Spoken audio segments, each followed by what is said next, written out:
Sekjen Partai Gerindra Ahmad Muzani menyebut pertemuan Presiden Prabowo Subianto dan Ketua Umum PDIP Megawati Soekarno Putri dapat berlangsung bulan ini. Muzani menyebut walau Prabowo dan Megawati belum bertemu, namun komunikasi dan pesan-pesan politik dari Prabowo dan Megawati tersampaikan dengan baik melalui utusan masing-masing pihak.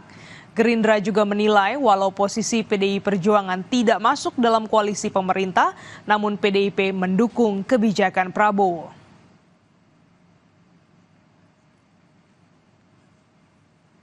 Saya berdoa mudah-mudahan bisa bulan ini makin cepat makin bagus.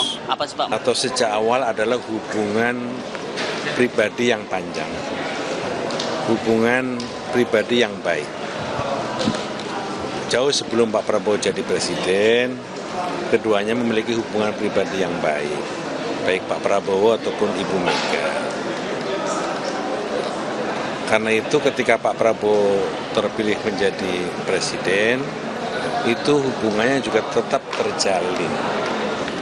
Benar bahwa keduanya belum pernah bertemu, tetapi komunikasinya dilakukan dengan berbagai macam cara yang pesan dari kedua beliau itu sampai.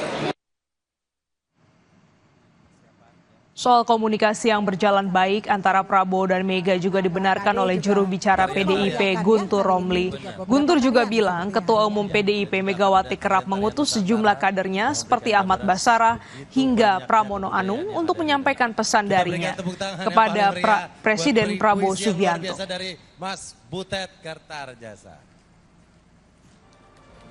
Mbak, meskipun sampai saat ini Ibu Megawati dengan Presiden Prabowo tidak bertemu, tapi kan sikap dari PDI Perjuangan kan tidak ingin bermusuhan. Pramono Anung juga mengaku sering diutus oleh Ibu Megawati Soekarno Putri untuk menyampaikan pesan, Mbak. Jadi selama ini komunikasi itu sudah berjalan. Sementara itu, Saudara, Presiden ke-7 Republik Indonesia Joko Widodo bilang rencana pertemuan Presiden Prabowo Subianto dengan Presiden ke-5 Megawati Soekarno Putri merupakan hal baik. Jokowi menambahkan pertemuan Mega Prabowo baik untuk Indonesia. Sangat bagus untuk negara sebesar Indonesia ini. Berangkulan, persatuan itu akan memberikan sebuah kekuatan yang baik dalam rangka pembangunan nasional kita, karena stabilitas politik itu akan mempengaruhi juga bidang ekonomi kita. Ya, kebaikannya kalau ada pertemuan.